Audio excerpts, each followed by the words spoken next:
estaríamos trabajando, digamos, el mecanismo o aquellas variables que determinaban el tipo de cambio a plazo. Básicamente, para determinar el tipo de cambio a plazo, decíamos que tomábamos como referencia las tasas de interés del mercado de dinero. De acuerdo, esas diferencias en las tasas de interés en el mercado de dinero son las que explicarían el tipo de cambio a plazo. ¿De acuerdo? En la medida que un país pague unas tasas de interés más altas, esto llevaría, decíamos nosotros, a que inmediatamente se dé una depreciación. Obviamente esa es una interpretación que se daría, digamos, dentro de ese mercado. Alguien podría decir que puede suceder un caso contrario. Y les doy las dos perspectivas que habría. Una postura que tendría sentido es que unas tasas de interés más altas implicarían una inflación mayor. Por lo tanto, es lógico que se dé un proceso de depreciación. Pero por el otro lado, vamos a ver que unas tasas de interés más altas, ¿qué implicaría? Una rentabilidad en el mercado de dinero mayor y por lo tanto eso incentivaría una mayor entrada de capitales. ¿De acuerdo? Entonces, podrían estar en un momento dado contraponiéndose esas dos posturas, las dos tienen sentido y vamos a ver que dentro de las teorías que existen para explicar el tipo de cambio, digamos, algunas de estas van a tener o van a, digamos, a tomar esas indicaciones que aquí estamos mencionando. Ya les decía, en el caso colombiano hemos tenido situaciones de esta naturaleza. Bajando la tasa de interés, apreciándose la moneda y en otras ocasiones subiendo la tasa de interés y apreciándose la moneda. ¿Por qué? Decíamos, también depende de otras variables, aspectos de naturaleza política, también los volúmenes que se manejan por el lado de la cuenta financiera como de la cuenta corriente. ¿De acuerdo? Bueno, aquí teníamos el último caso, ¿de acuerdo? Donde planteábamos, digamos, una situación en la cual pues lo que les pedíamos es que se determine el tipo de cambio a plazo dado el tipo de cambio al contado y aquí estaban las tasas de interés. Lo único que tienen que hacer en ese caso es calcular o determinar las equivalencias. ¿Qué les decía ayer? Lo único que tienen que hacer en este caso en las dos columnas es tener tasas de interés en los mismos tiempos. ¿Cómo la tienen en los mismos tiempos? Calculando la tasa de interés expresada en términos anuales. Hay un pequeño detalle y no los complico con esa situación. Cuando los datos estén enteras, tomen referencia a tasa anual sin contemplar que probablemente hay una pequeña diferencia cuando se hacen contratos reales. ¿Por qué decíamos se presenta esta situación? Porque decíamos la tasa contractual finalmente es la nominal, ¿vale? Y la tasa efectiva simplemente es de referencia. Pero para no complicar la situación, vamos a tomar los datos como tasas anuales y a partir de eso entonces calculamos el tipo de cambio a plazo. ¿Alguna dificultad con ese cálculo?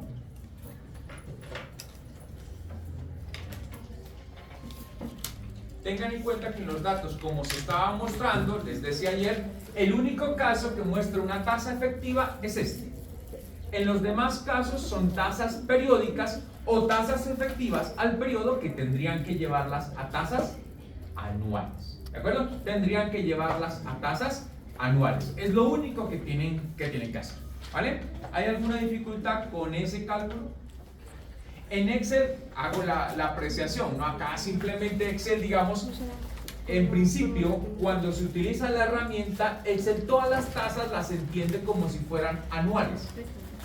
Bueno, así no es una persona, ¿vale? Pero bueno, entonces en Excel se asimilan estas tasas como si fueran anuales. Por lo tanto, si yo quiero tratar esta tasa de esa forma, ¿qué haría con una tasa trimestral? Darle una forma anual para que se pueda operar en Excel. Y aquí vamos a las equivalencias. Y así como una tasa nominal con capitalización se puede dividir, una tasa periódica también se puede multiplicar. ¿Vale? Entonces, cuando tengan, por ejemplo, una tasa del 3% bimestral, 3% bimestral, si la quiero expresar en términos anuales, ¿cómo sería? ¿A qué sería equivalente? Obviamente, otra cosa la tasa efectiva, ¿no? Alguien diría 3% trimestral y les voy a poner ese caso, no es lo mismo que 3 por 6, 18.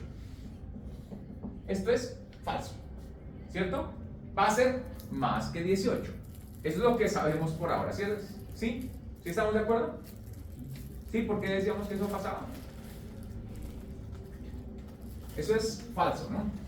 Una tasa bimestral del 3%, de acuerdo en términos efectivos, es más del 18%. ¿Por qué razón sucedía eso? Una razón muy sencilla. Hasta los químicos nos la advertían en algún tiempo.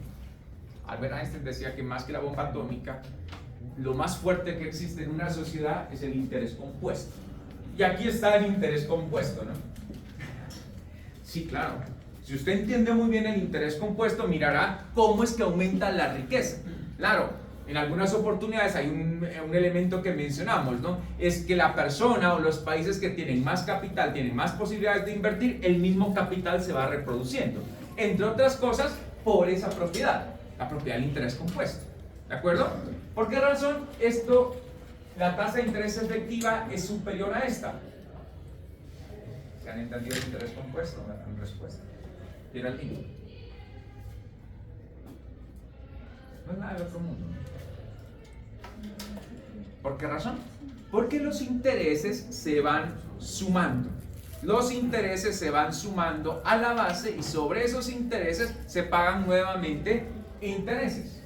¿Vale? Supongan ustedes, por ejemplo, que depositan 1 millón en un banco. ¿Vale? Y que el banco les va a pagar la tasa del 10% anual. Ustedes no retiran los intereses y van a permanecer ese dinero por 2 años. Como la tasa se liquida, los intereses, perdón, se liquidan anualmente, al finalizar el primer año, ¿cuánto va a tener? Aquí tengo el periodo 0, este es el año 1 y este es el año 2, y usted deposita 1 millón de pesos y la tasa de referencia es el 10%, pues aquí va a tener 1.100.000. ¿De acuerdo? Y entonces aquí se van a liquidar nuevamente intereses al 10%, ya no sobre esta base, sino sobre esta base. ¿Cuánto va a tener al final?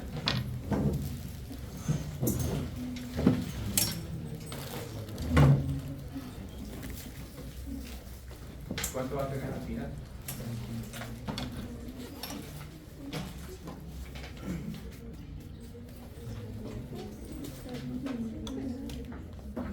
Bueno, esta base, 10%, y ahí se calculan los intereses, ¿vale? Bueno, esa entonces es la razón. Pero vuelvo a mi pregunta, ¿cómo puedo convertir esta tasa trimestral en anual? Sin ser efectiva todavía, ¿no? ¿Cómo la puedo convertir? Si utilizan las matemáticas es más fácil. ¿Cómo la pueden convertir? Oscar. Convertir la tasa de bimestral a anual sin generar ningún tipo de modificación. Cuando hablo de ningún tipo de modificación, decíamos aquí, acudimos al término de equivalencia, es decir, a usted le da lo mismo, ¿vale? Así como una tasa nominal, recuerden ustedes, una tasa nominal yo la puedo dividir entre la frecuencia de capitalización y me dará igual a una tasa de interés periódica, ¿cierto? ¿Sí? Yo puedo decir, por ejemplo, una tasa del 12% capitalizable mensualmente, ¿a qué es igual? Al 1%. 1% mensual, ¿cierto? Pues si yo tengo una tasa del 3% bimestral, ¿cómo la puedo convertir en anual?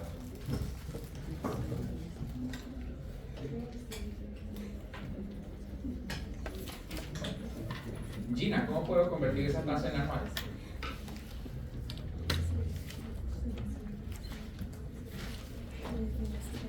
Daniel, ¿cómo convierto esa tasa en anual? Con este ejemplo muy sencillo. Esa es una tasa del 12% anual con capitalización mensual y me da una tasa periódica mensual. Acá le estoy dando la tasa bimestral.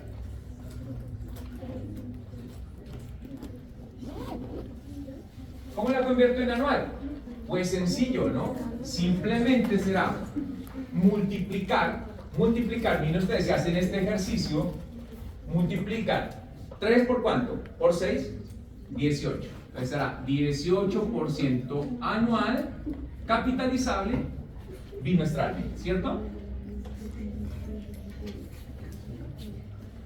¿Sí estamos de acuerdo?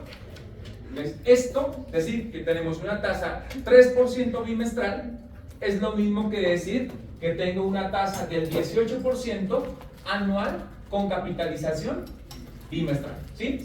¿Sí estamos de acuerdo? No lo digan con tanta confianza. ¿Vale? ¿Por qué les digo eso? No sé si ustedes han operado en Excel. ¿Sí? ¿Sí? Bueno, ¿qué pasa? No sé, no los veo confiados. Voy a mostrarles los siguientes.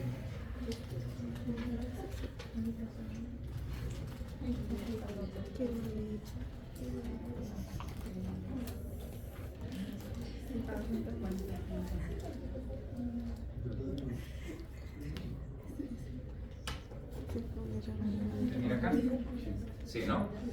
En Excel solamente se entiende como referencia las tasas anuales, ¿de acuerdo? O las tasas de un periodo como tal. No se entienden estas tasas que aquí tratamos como periódicas. Entonces, si yo a este, por ejemplo, le digo que esta es una tasa del 3%, para mí esa es una tasa del 3% bimestral. Pero yo digo, ¿cómo encuentro la tasa efectiva anual? Claro, para mí la tasa efectiva anual es esta. ¿Cómo la calculo manualmente? Pues manualmente diríamos 1 más 0.03, ¿de acuerdo? 0.03 elevado a la n. N en este caso, ¿cuánto es? N es 6. ¿Y m cuánto es? 1, ¿cierto? 1. Ahí tendríamos esto, menos 1 es igual a la tasa de interés efectiva, ¿cierto? ¿Sí? Estamos de acuerdo, ¿no? Cuando usted va a Excel, si a Excel le pide, por ejemplo, más INT punto efectivo, Excel me va a pedir una tasa nominal, ¿vale? Esa tasa nominal me va a decir, bueno, esta es mi tasa nominal, voy a decir 3%. ¿Cuántas veces por año? Le va a decir usted, supuestamente este es el M, y aquí usted le va a decir 6. Eso es falso. ¿De acuerdo? ¿Por qué razón? Porque nosotros entenderíamos aquí, cuando escribimos esta fórmula, que dentro de este bimestre se capitaliza o se liquida intereses 6 veces. Y eso no es cierto. ¿Vale? Entonces, ¿qué hacemos en Excel? En Excel lo único que hacemos es multiplicar y dividir por el mismo número. ¿Por cuánto multiplicamos? ¿Por cuánto multiplicamos? Por 6, ¿cierto? Por 6. Y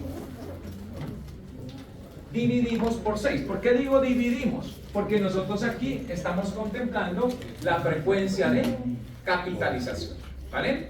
Al final lo que estamos haciendo es esto: 3% multiplicado por 6 y dividido entre 6.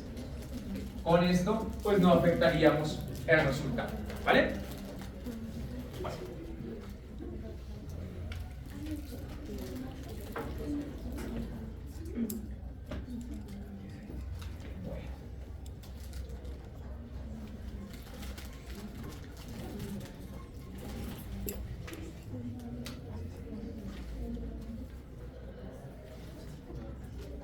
Por eso decíamos que esto no era cierto, ¿vale? Que una tasa, la tasa efectiva no va a ser igual al 18, va a ser más. ¿Sí estamos de acuerdo con eso? ¿Sí? Bueno. Vale, ¿alguna pregunta entonces ahí? Por si quieren operar en Excel, ¿vale? Entonces, reitero, acá lo único que estamos haciendo, ¿vale? Lo único que estamos haciendo es multiplicar y después dividir, ¿vale? Igual ustedes hacen el cálculo manual, ¿no? El cálculo manual es ese y no habrá ningún problema. ¿Sí estamos de acuerdo? ¿Sí?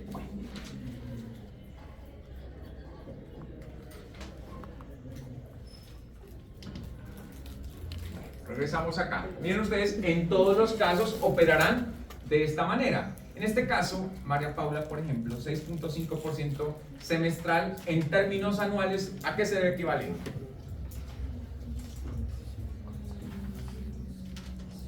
¿A qué sería equivalente en términos anuales? No la efectiva no, porque mentalmente pues va a ser difícil. ¿A qué sería?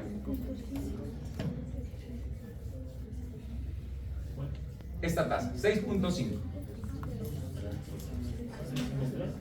Esa semestral sería equivalente a una tasa del 13% anual con capitalización semestral. ¿Vale? Vale. Después tendrán que calcular la efectiva, obviamente. ¿Vale? Esta tasa, a las que le quede fácil, 3.5% cuatrimestral en términos anuales. Ángela. No utilicen acá. No. 10.5% anual con capitalización cuatrimestral, ¿vale? Otra tasa, esta, 2.5% mensual, Daniel.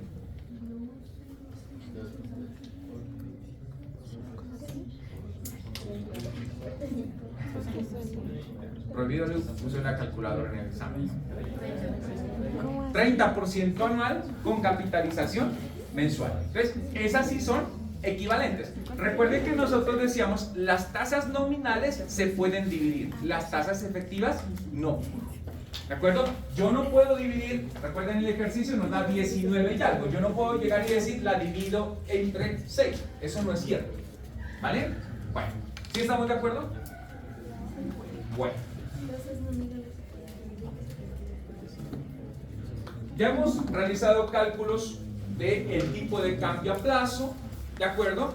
Teniendo en cuenta las tasas de interés o dadas unas tasas de interés. En este ejercicio, ya que lo compartía, ¿vale? En este ejercicio, ¿qué les da? El tipo de cambio spot o el tipo de cambio al contado, ¿vale? Le da el tipo de cambio a plazo. Ustedes ya no tienen que calcular el tipo de cambio a plazo, pero les pide ¿qué? Les pide la tasa de interés. ¿Vale? Bueno.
Recuerden que ya tienen la definición del tipo de cambio futuro, ¿no?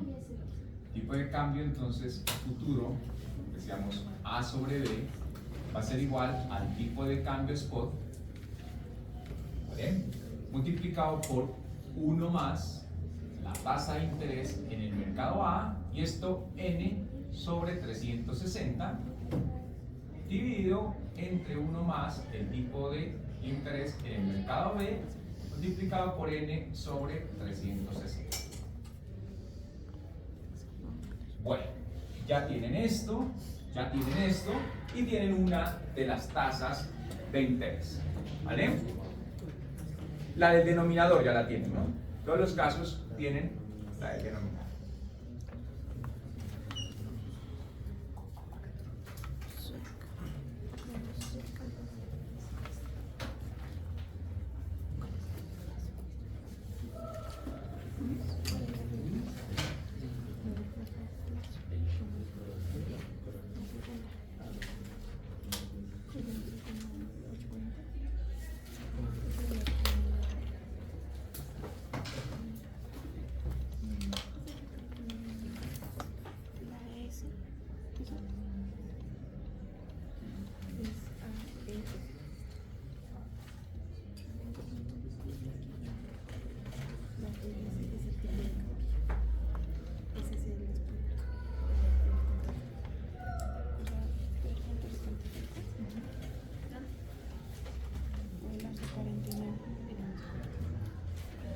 tipo de cambio al contado es el tipo de cambio spot, ¿no?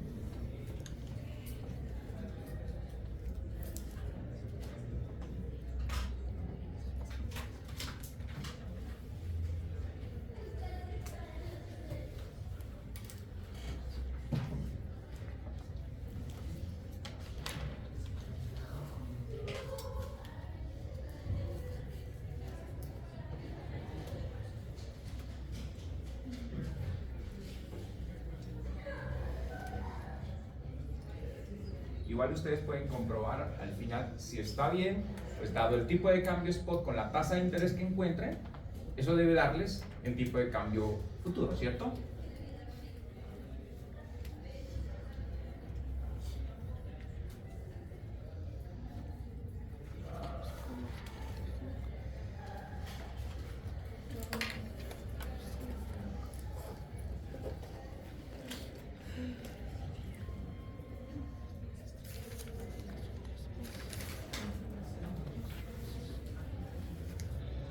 Porque aquí pongo depósito. Recuerden que el esquema que venimos manejando es muy sencillo. Usted se endeuda para comprar una moneda y la deposita en el mercado de dinero. Por eso hablábamos de la paridad no cubierta de intereses, ¿no? Su único respaldo son los intereses que genera el mercado de dinero.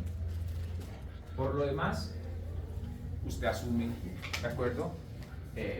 El monto que en un momento dado pues endeuda.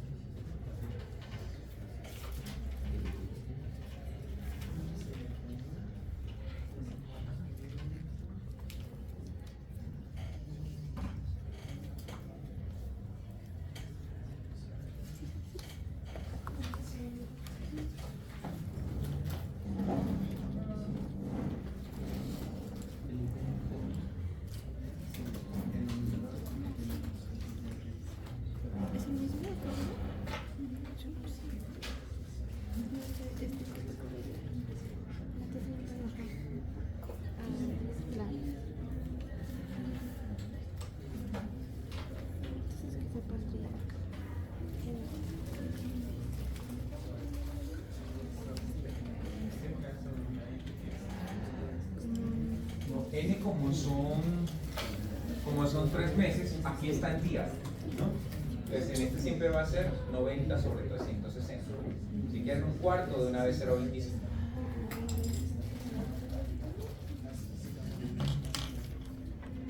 Si quieren lo pueden tomar en meses, ¿no? 12 años.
Les hago una pregunta, ¿la tasa de interés en todos los casos es superior o inferior a 3.75?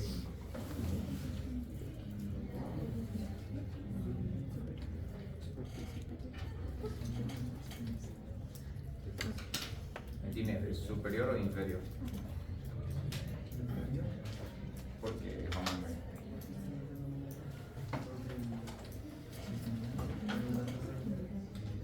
No, teniendo en cuenta la relación tipo de cambio al contado y el tipo de cambio a plazo.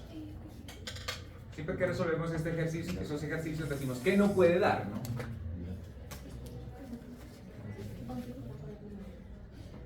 Entonces, Juan Manuel es inferior o superior.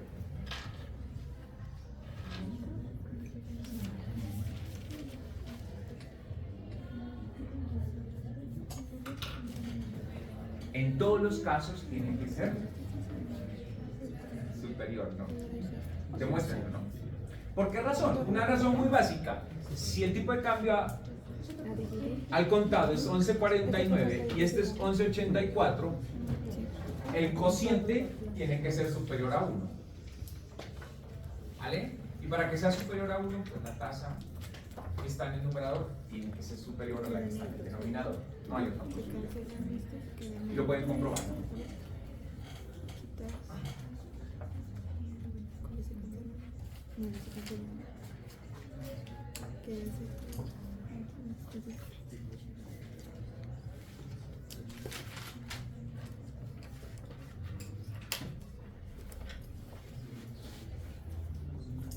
Es que es la cociente de te dio 1,06.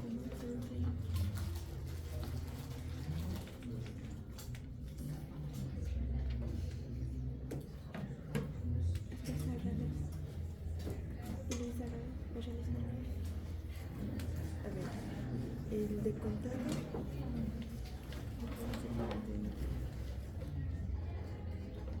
pero el de contado acá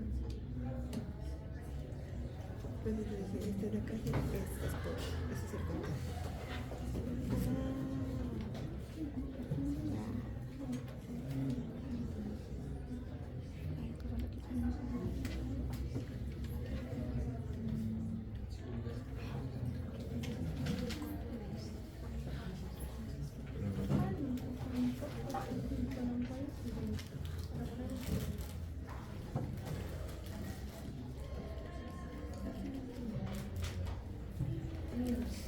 Primero se hace la suma, la multiplicación. Primero se realiza la multiplicación. Pues ya primero se separemos.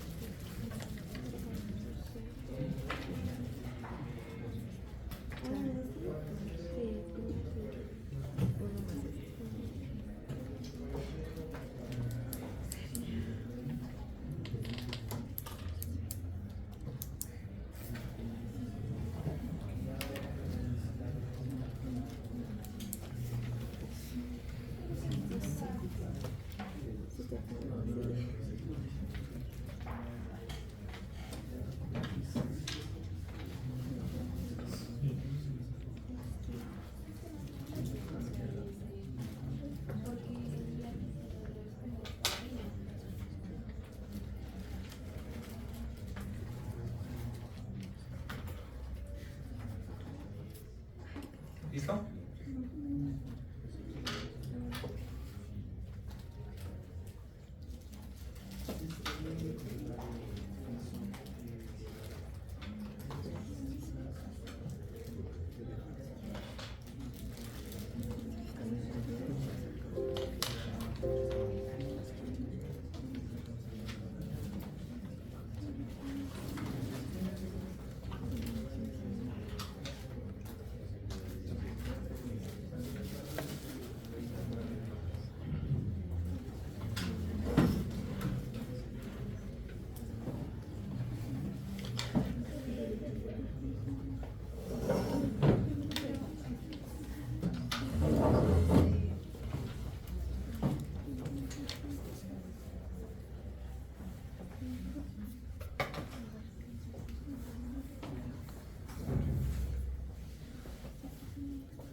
¿Listo?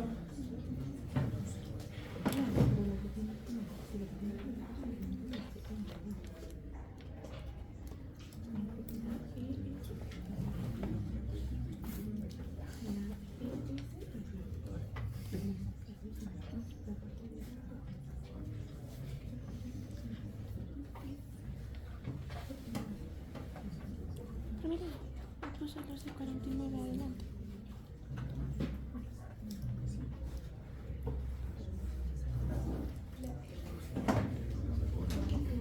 Empezó el 11:49.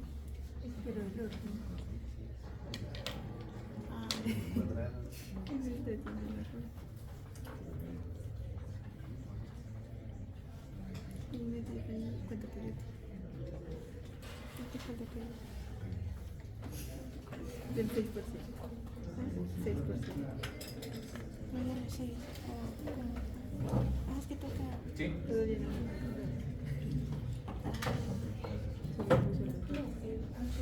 Entonces 75 no, que se acerca. Que se acerca. Ah, ese es el que va acá abajo. Ah, sí, sí. ¿Cuánto te da? 360. ¿De 300? ¿De 300 te da la 300, multiplícalo por 100.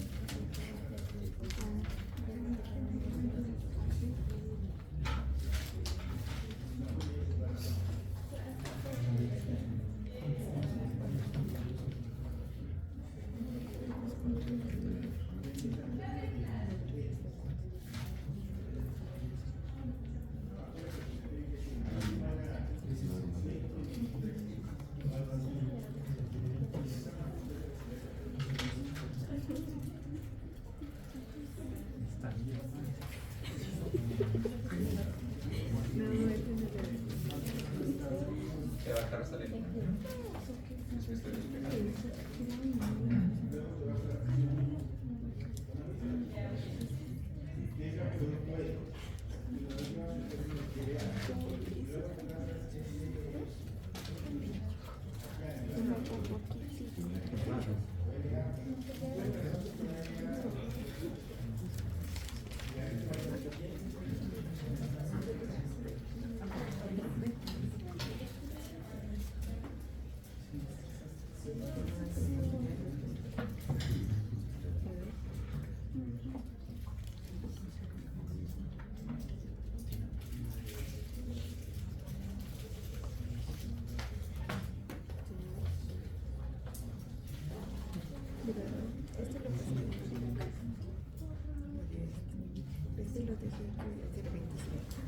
Bueno, ¿listo?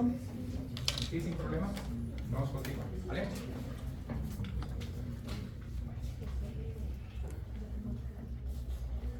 ¿Estamos de acuerdo con ese primer etapa?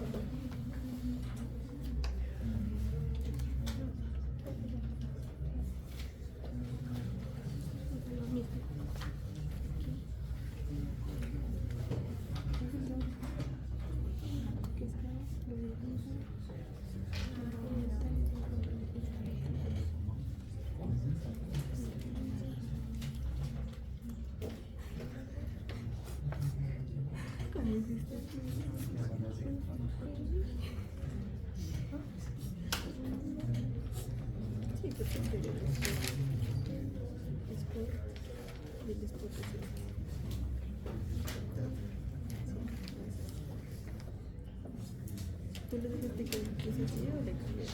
Yo le cambio. 11,840, 11,840. Sobre 11,49, ¿cuánto te da? 840, ¿no?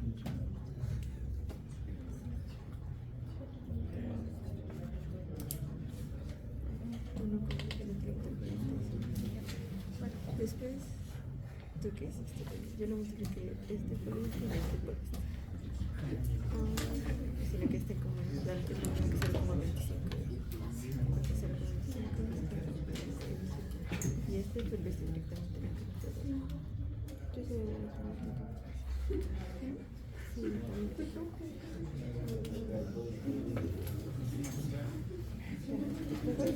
lo multiplicas con el de abajo, que este pasa a multiplicar.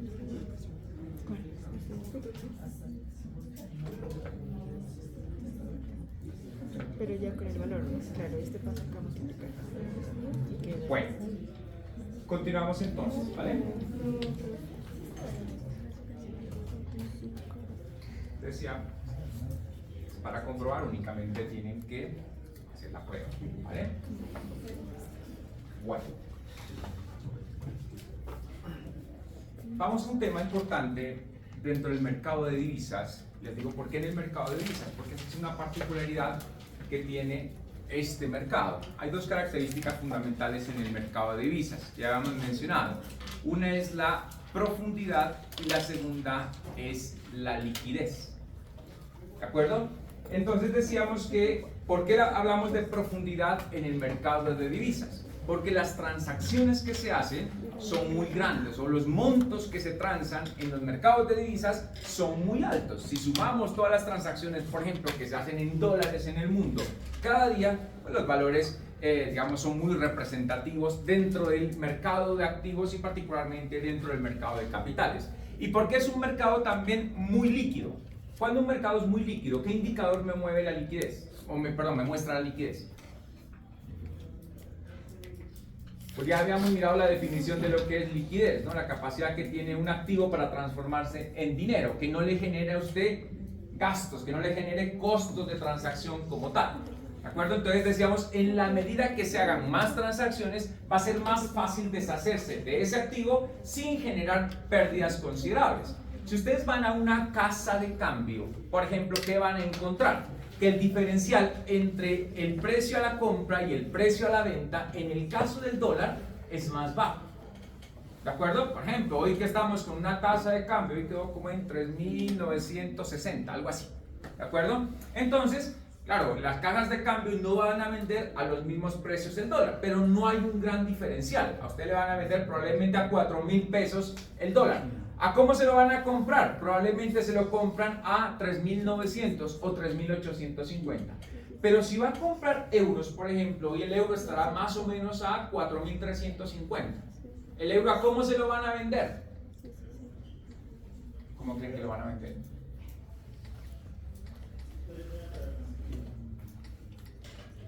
La brecha va a ser simplemente mayor, aproximadamente a 5.000 pesos. Le van a vender a 5.000 pesos y ¿a cómo le van a comprar? ¿Una idea? No, 4.000 pesos aproximadamente. Entonces la brecha tiende a ser mayor. Y aquí hay una razón muy básica, ¿no? ¿Por qué a ustedes le venderían a un precio más alto y le compran a un precio menor? Claro, pero ¿cuáles serían las razones? La volatilidad es una razón. Entre más volátil, obviamente, digamos, quien se dedica a esa actividad, pues asume un riesgo importante. ¿De acuerdo? Entonces, entre más volátil es difícil saber para dónde va, digamos, la moneda como tal o la tasa de cambio como tal. ¿Vale? ¿Qué otra razón?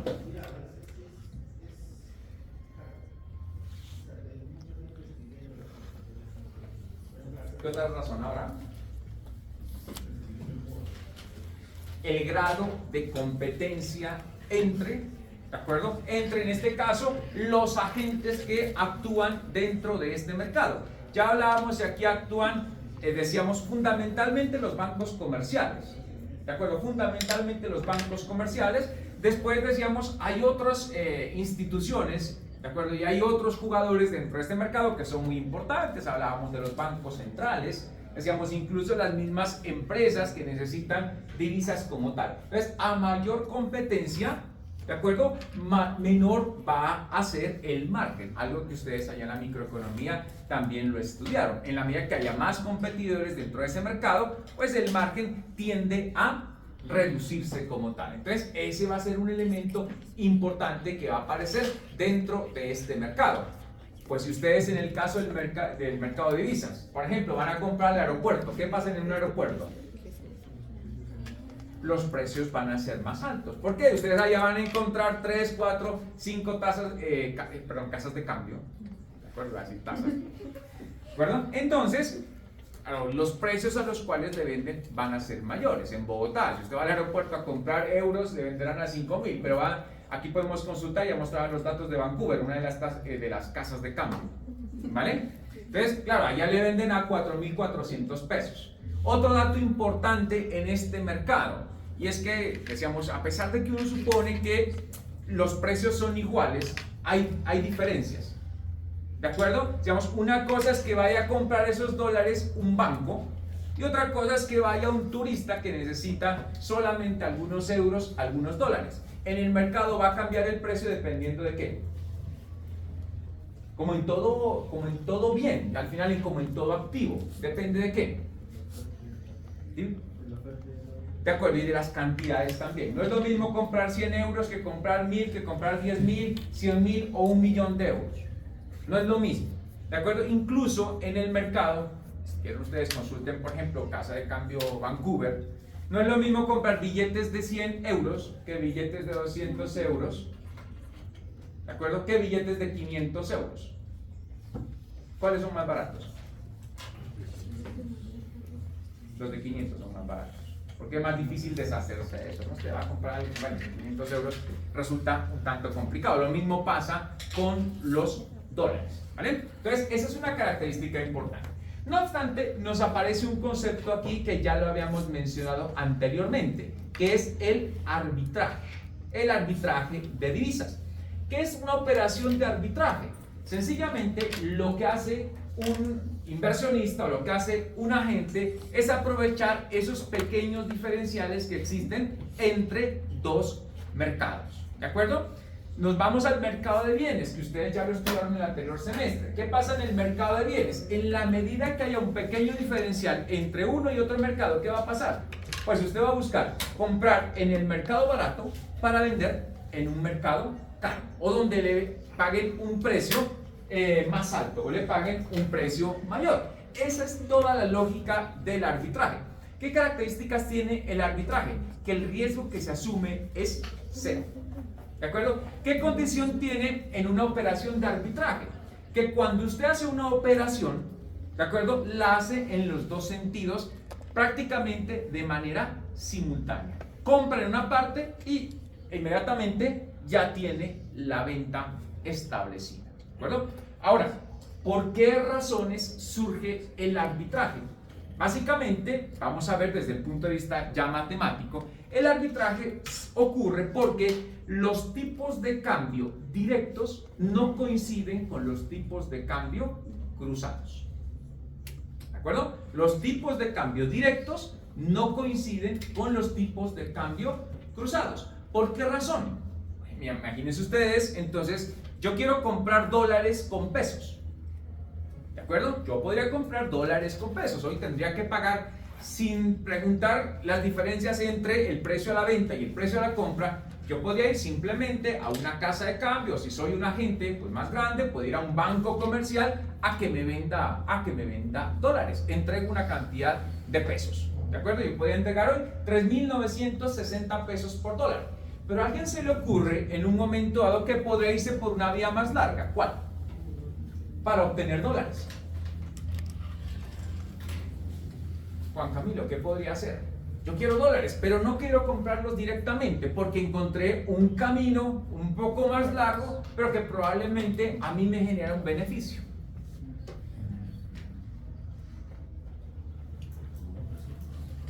Incluso dentro de la misma moneda se puede generar eso. Ya les había comentado lo que sucedió en la frontera, ¿no? Con Ecuador, que compraban dólares en las casas de cambio, los depositaban y después retiraban con tarjeta. ¿Por qué? Porque le iban a pagar a la tasa representativa del mercado. Eso fue, les decía, un muy buen negocio. ¿Vale? Les cuento también una anécdota. Hace algunos años, cuando estaba estudiando, la universidad a mí me pagaba pues, la matrícula. Yo simplemente le hacía el cobro a la universidad. Entonces me decían ellos, ¿cuánto pagó? Yo pagaba, bueno, 7.000 euros, algo así. Y entonces la universidad pagaba el 75%. Pero la universidad reconoce la tasa de cambio oficial. ¿Qué hacía? Yo en Cali conseguía los euros a precio más barato. ¿Vale? En ese momento eran 2.000 pesos por euro, que era muy bueno. Claro, pero la universidad, yo compraba los euros a 2.000 pesos, pero la tasa de cambio oficial no era 2.000, era como 2.300. Por lo tanto, ahí me ahorraba una parte. Si se nos compra, por ejemplo, en el Ecuador, lo que es el dólar negro, que es más barato, entonces se lo vienen a cambiar acá.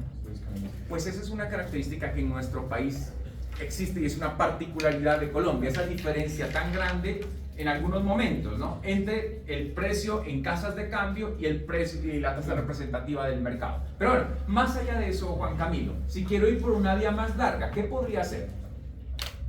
¿Qué puede ser? ¿A quién se le puede ocurrir? Y vamos a ver en un ejemplo, comprar en Ipiales, que los dólares tienden a ser más baratos, y tratar de vender esos mismos dólares en otro sitio. Puede ser. No es tan fácil, ¿de acuerdo? Porque generalmente los diferenciales contemplan esa situación. ¿Qué podría hacer? En mi ejemplo, yo no quiero comprar directamente pesos por dólares. ¿Qué podría hacer? Comprar otra moneda y luego hacer el cambio. De acuerdo, yo podría, si es que eso me beneficia, ¿no? Porque generalmente eso no sucede.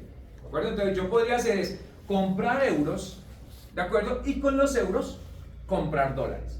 Me estoy yendo por un camino más largo. Sin embargo, en algunas oportunidades ese camino más largo puede generarle a usted un beneficio. Y a eso es lo que nosotros entendemos como arbitraje de divisas, ¿vale? ¿Qué características tiene el arbitraje? Ahí lo menciono, consiste en comprar y vender simultáneamente un activo en dos mercados diferentes, con lo cual la ganancia ya está, ¿vale? Ya no tiene, usted no implica ningún tipo de riesgo como tal. Ahora, el arbitraje, ¿qué va a pasar? Sencillamente, ese arbitraje es posible siempre y cuando, vamos a decir, los tipos de cambio están desalineados, ¿vale?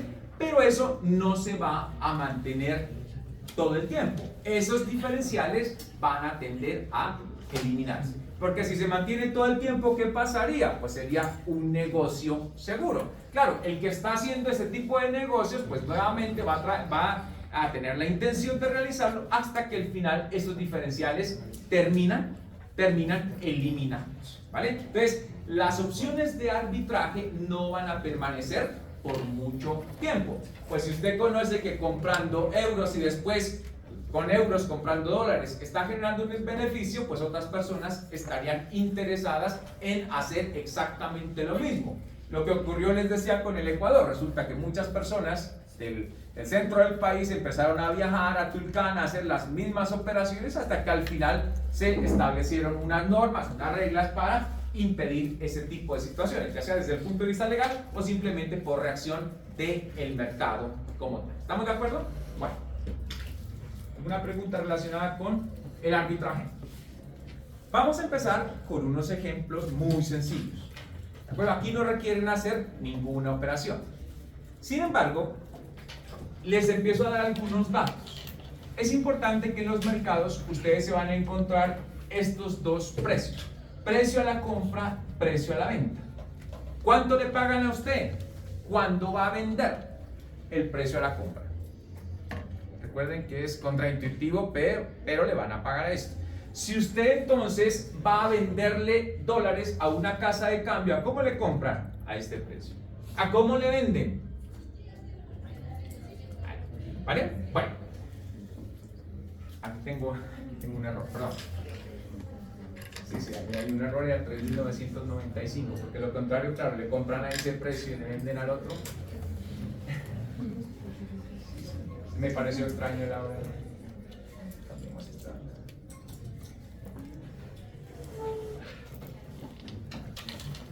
Bueno, con esos datos, entonces, les planteo la siguiente pregunta. Aquí hay alguna opción de arbitraje.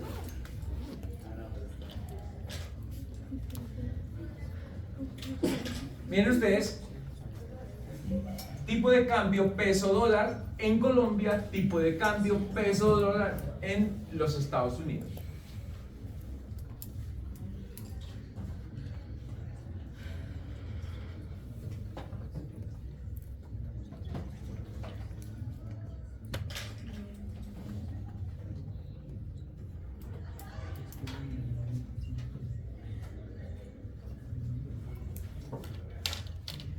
Márgenes en los aeropuertos tienden a ser excesivos, ¿no?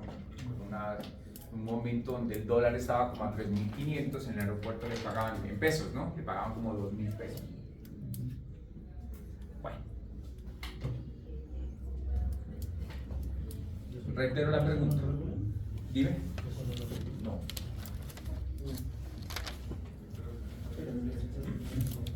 ¿Qué harían ustedes? ¿Existe alguna operación o alguna opción de arbitraje?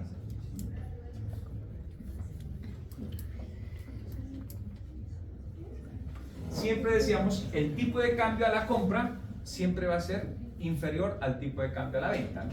Nadie compra pan para vender pan.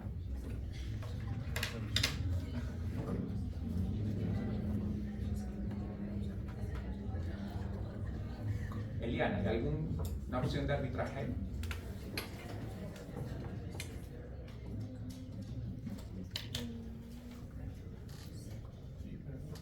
Por ejemplo, se podría ¿Qué haría? comprar en Estados Unidos dólares y venderlos en Colombia a un precio mucho más caro. Cambio de mercado y pues por unos cuantos. ¿Cuál sería? Pero ¿cuál de esos datos? ¿Dónde compra, dónde vende y a cómo? Compra en Estados Unidos a 3.929 pesos y los vende en Colombia. a Error, ¿no? Perdón, Liliana. Aquí no le venden dólares a 3.929. El precio es este. Usted es contraintuitivo, compra al precio de venta y vende al precio de compra. ¿Sí? Igual el ejemplo está bien. Sí, sí. ¿Qué harían ustedes? Compra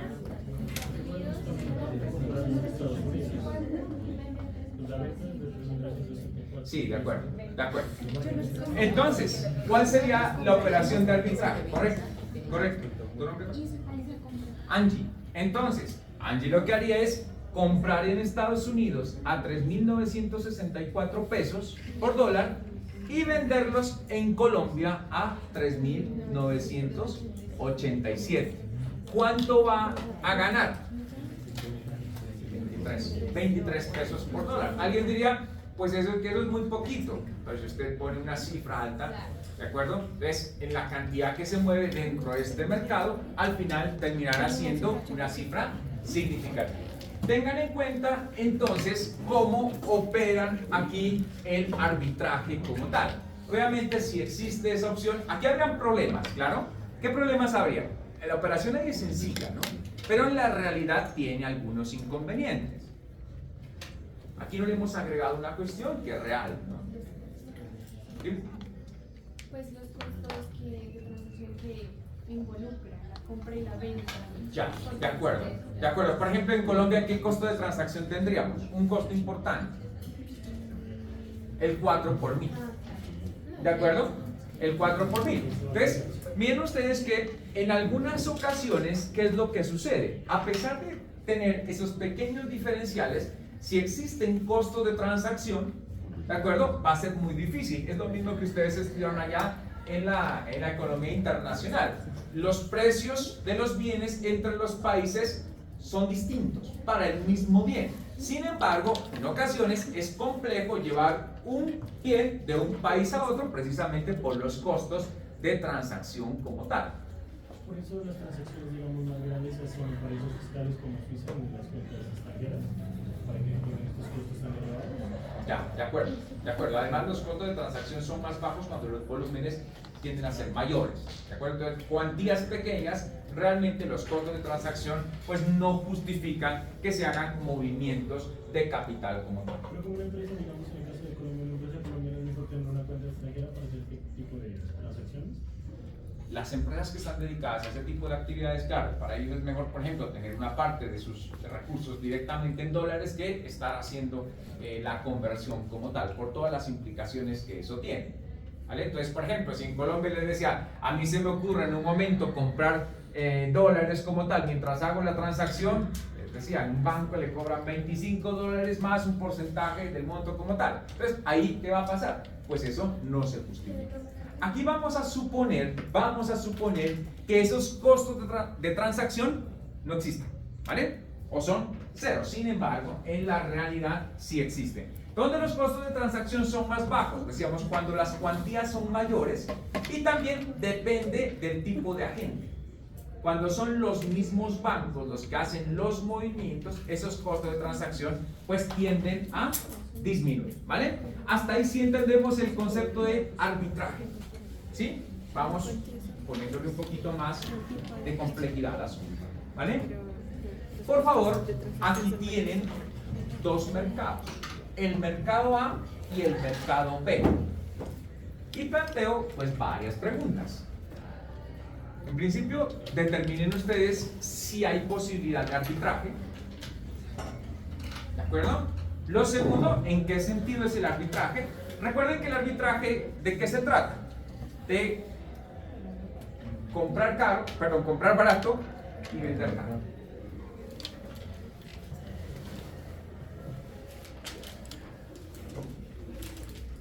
Después les digo, ¿qué tal si ustedes tienen 5 millones de dólares, perdón, de euros? No me pueden responder, no estaré aquí. Bueno, ¿cuál es la ganancia? ¿Cuál es la rentabilidad? ¿Qué haría si tiene 10.000 millones de pesos? Gana el valor. ¿Cuál es la ganancia? Bueno, ¿cuál es la rentabilidad? ¿Qué haría con estos 5 millones de euros o con estos 10.000 millones de pesos? ¿Cómo operaría para obtener beneficios si es que estos, a su juicio, existen?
¿Cómo identifican ustedes que hay una opción de arbitraje?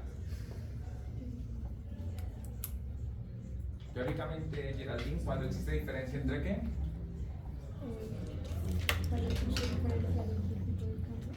Entre el tipo de cambio directo y el tipo de cambio cruzado.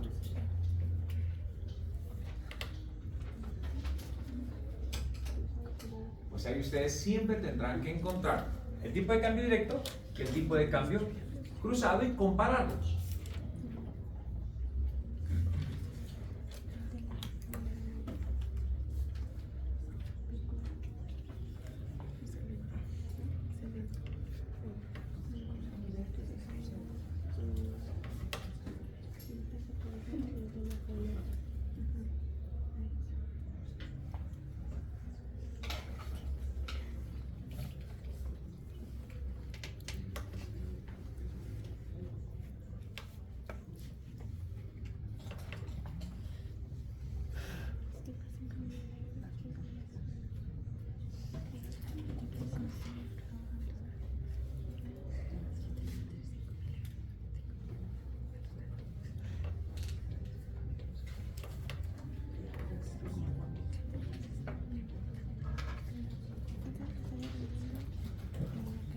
Recuerden que antes de operar tienen que organizar la información.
¿Qué tipo de cambio cruzado van a encontrar?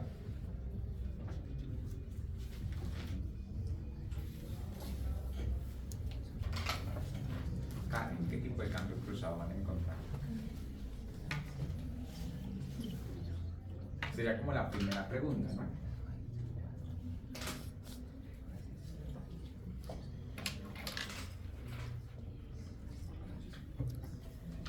Oscar, ¿qué tipo de cambio cruzado van a encontrar?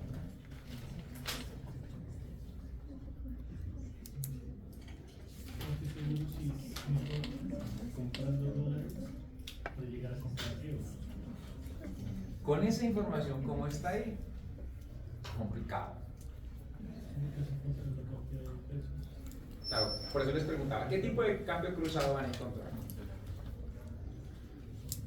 John, ¿qué tipo de cambio? Finalmente tienen que ser comparables, ¿no? Estoy diciendo, si en un mercado me venden un activo, en el otro mercado, miremos a qué precio me venden ese mismo activo.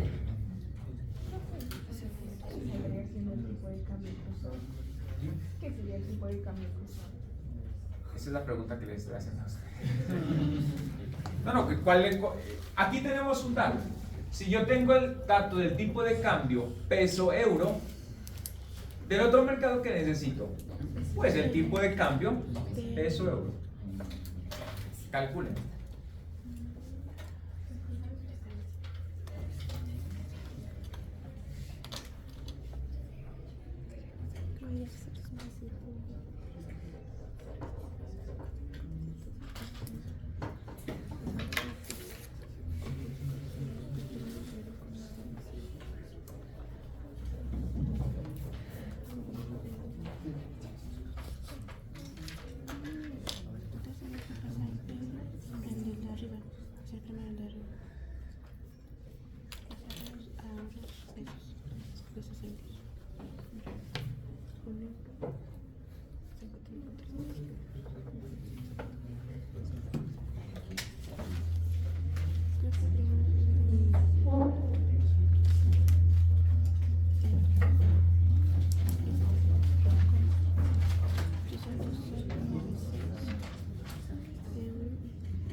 €2